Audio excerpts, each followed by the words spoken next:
So, good day, sir. Now we'll be assessing your musculoskeletal system.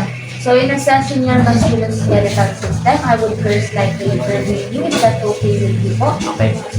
Okay. So, for the current symptoms po, are there any recent weight gain? Next po, may difficulty po ba tayo sa paghinga? Joint, muscle, or bone throbbing? Wala rin po. Okay, so for the past history po, may past problems or injuries po ba tayo sa joint, muscles, or bones? Wala naman po. The past treatment po natin, meron po ba tayong surgery, medication, physical therapy, and exercise, or rest? Wala. Next po, may past history po ba tayo ng tetanus and polio immunization? Wala naman po. Diagnosed po ba tayo with diabetes, mellitus, Hindi po. lupus, or sickle cell anemia? How old at start of 90 So, if your patient is a girl, you would also ask how old at start of menstruation, started menopause, estrogen replacement therapy. But for now, my patient is a boy, so I would not ask that question for interview anymore. So next po sa family history, meron po ba tayong family history ng rheumatoid arthritis, gout, osteoporosis, psoriasis, infectious tuberculosis? Wala po. So sa lifestyle and health practices, activities that promote musculoskeletal health. Meron po ba tayong ginagawang home remedies to relieve musculoskeletal problems? Wala naman po. May mga biglang po ba tayong assistive devices to promote mobility? Wala po. Naninigarilyo? Hindi po. Uminom po ba tayo for 24, this past 24 hours, uminom po ba kayo ng alcohol or caffeinated beverages? Hindi. So, sa typical diet niyo po, do you take milk or take calcium supplements? Hindi po. Occupation niyo po? Yan. Okay. Time in sunlight po. Time in sunlight. Mga, kunyari mga 4 hours a day. Kunyari, 4 to 5 hours a day. Kung natapalag ko pa natin. Time in sunlight po. 4 to 5 hours po. Difficulty with ABL. Wala. Typical posture. Do you have any interference with sexual activity? Ability to interact and socialize? So are you stressed these days po? Okay. So after interviewing the patient, we will now start with the assessment. So for the assessment, it is said to gather the equipment, tape measure, and the goniometer. So now, sir, I would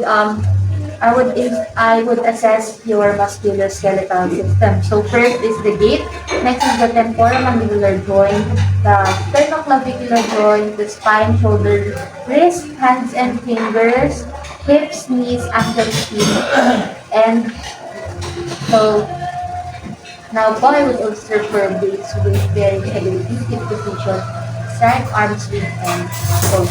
So before starting the assessment, I would now first sanitize using an alcohol.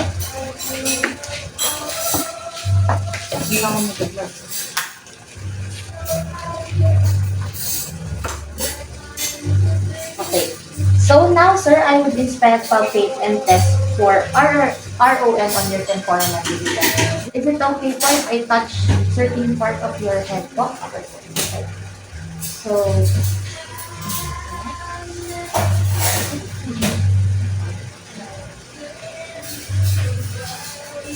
for the temporomandibular joint ROM test, so sir, kindly put your fingers like this po and put it on your mouth. Okay.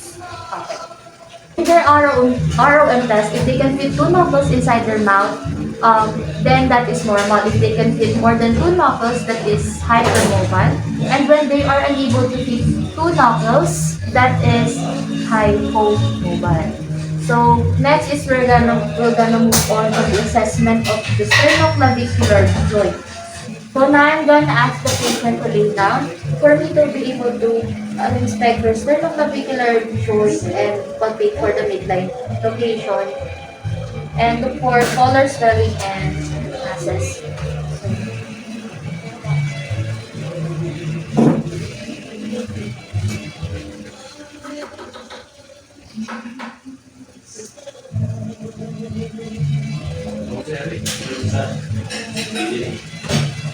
Sir, please stand up po. So regarding po um, sa sternoclavicular joint nyo, normal naman. I palpated your sternoclavicular joint and everything is normal. Wala po akong nakita color discoloration, swelling, and masses. Now po, so now I'm gonna inspect and palpate the cervical, thoracic, and lumbar spine for pain and tenderness. So sir, kindly.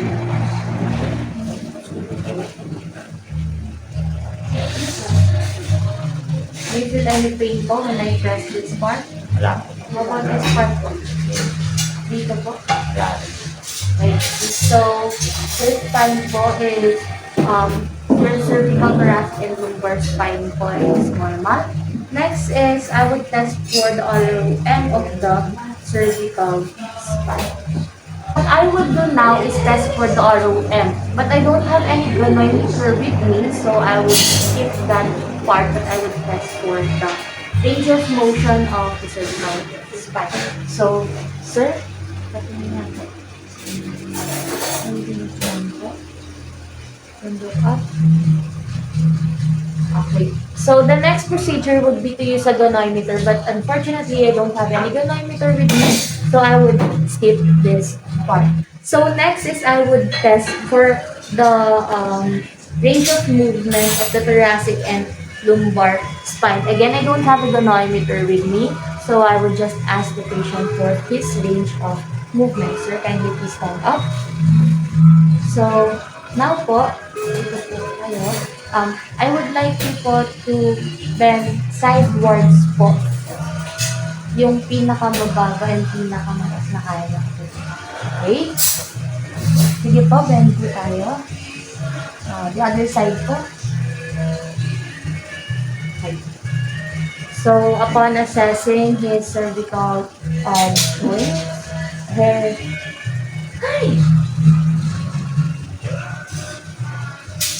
so upon assessing or testing his thoracic and lumbar spine, I noticed that it is normal. So now let's move on to the test for leg and back. Now we will measure the leg length of the patient. So sir, kindly please lay down. So using a measuring tape, I would measure for the patient's leg length.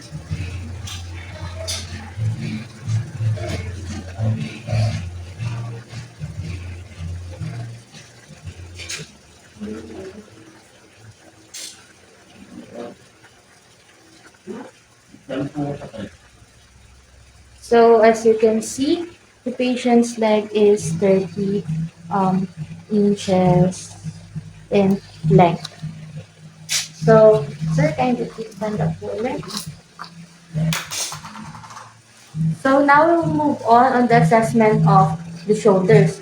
So I would, sir, ngayon po, I would inspect and palpate elbows for size, shape, deformities, redness, and swelling. So, naman po natin yung shoulder natin. Kanan lang. Body side po.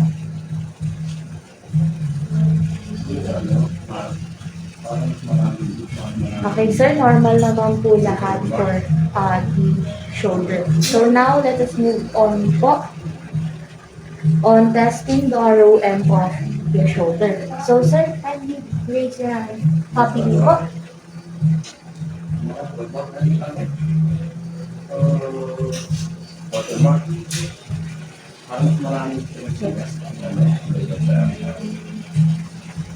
Okay, for the patient's ROM on his shoulder is normal.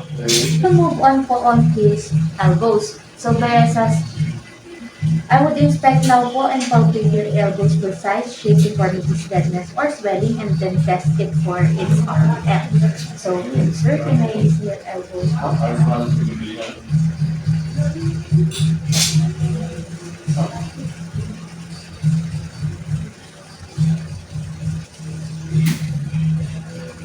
Okay, sir, as I'm palpating and inspecting your elbows, I noticed that it's normal in shape, in size, and there are no deformities, redness, or swelling, which is normal.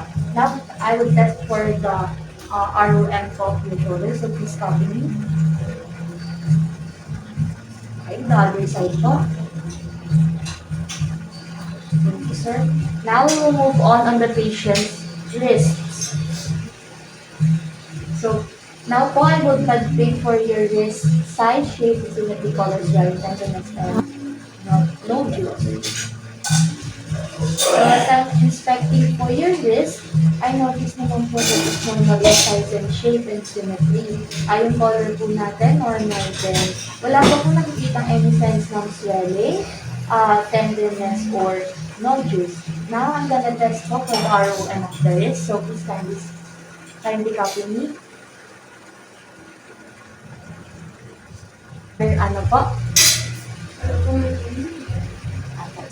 For our assessment on the wrist, I would test for the patient's carpal tunnel syndrome. So, sir, kindly give me your wrist po. So, in assessing the carpal tunnel syndrome, I would like you to put a finger here and then press the finger that's equal to your other finger for 30 seconds.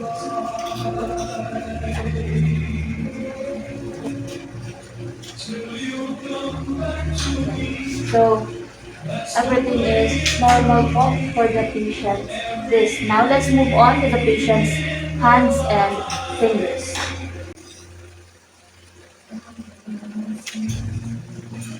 Okay, sir. Now, I would inspect po and palpate hands and fingers for size, shape, symmetry, swelling, color, tenderness, and nodules. May you see your hands po and your finger.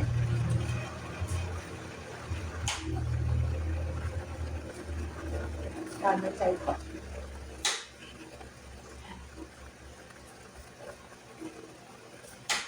Okay, sir, as I was inspecting po and palpating your hands and fingers for size, shape, and symmetry, normal naman po. I don't see any swelling. The color is also normal. There is no tenderness and no see any nodules. So now we will test for the ROM of your hands and fingers. So now, sir, kindly copy what I do po.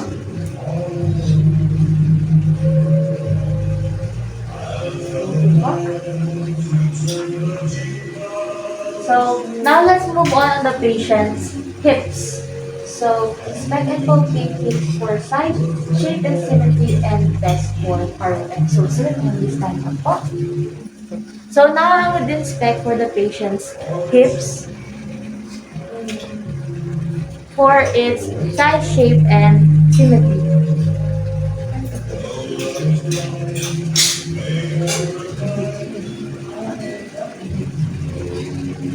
Okay, the patient's hips is normal in size, shape, and is symmetric. So now we would test for the ROM of your hips. So sir, kindly please copy me.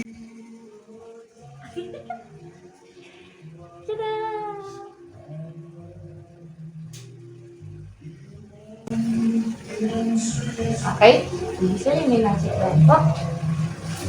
So for the last three assessment is the knees.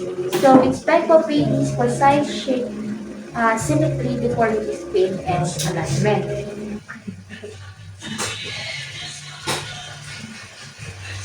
So for the knees po, the size and shape is normal. It is also symmetric to the other knee po. Next is, I didn't see any deformities. Did you feel anything when I was palpating your knee po? Okay. Next, normal rin naman po yung alignment ng ating knees. So next is test for ROM of the knees. Okay. Sir, kindly please lay down for me to be able to test the ROM of your knees. Hindi, so kapag kailangan nakaano siya. Okay, sir.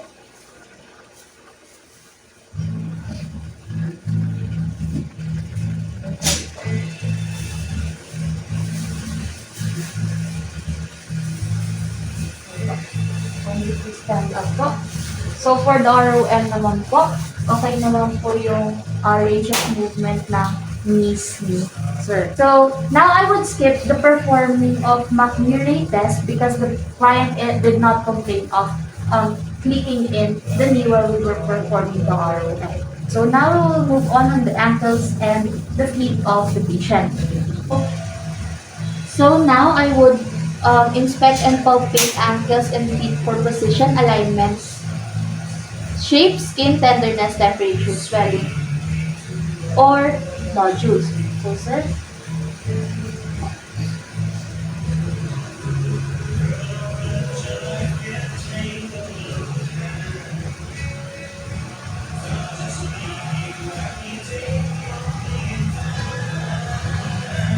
So upon inspection po and palpating of your ankles and knees, I noticed that the shape and the position is normal and it is aligned. For skin and tenderness temperature, swelling and nodules, it is all normal and we didn't see any abnormalities on the patient's ankles and knees. Now we will test for the ROM or the range of movement of the ankle and knees of the patient. So, sir, can you twist your ankles po? The other side.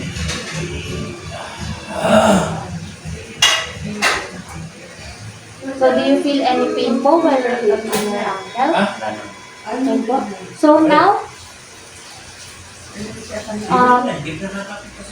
now we're done with the assessment of the musculoskeletal system.